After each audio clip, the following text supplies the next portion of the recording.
Magandang araw, Bagong Pilipinas. Narito ang Police News Express sa oras na ito.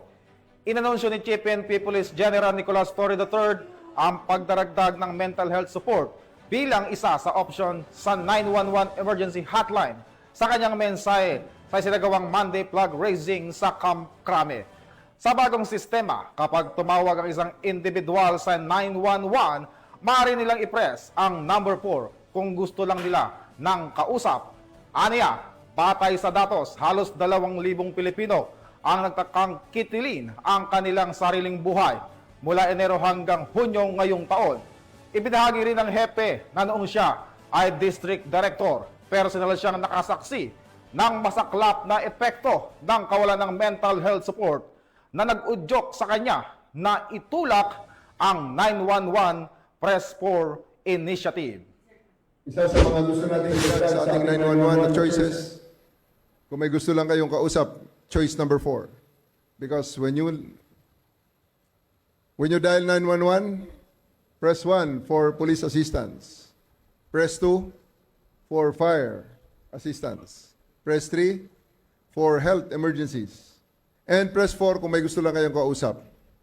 That will be for mental health.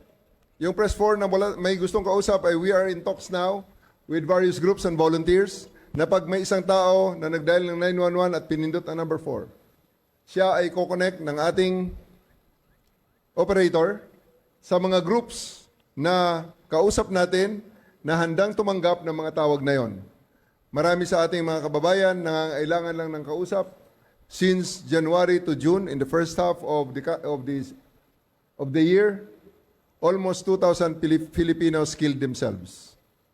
Suicides. Diyan sa isang syudad kung saan ako naging district director, niraise ko rin ang alarm.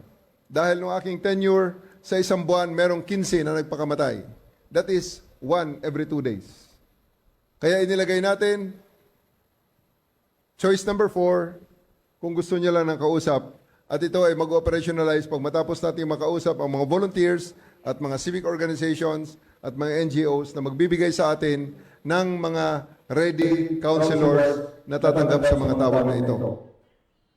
Ibinahagi rin ni Police General Torre na kasalukuyang inimbestigahan ng Anti-Cybercrime Group ng PNP ang dumaraming kaso ng bullying at cybercrimes. Isa rin sa nagtulak sa kabataan para saktan ang sarili. Giit niya, hindi papayag ang PNP na yurakan ang dignidad ng mga Pilipino.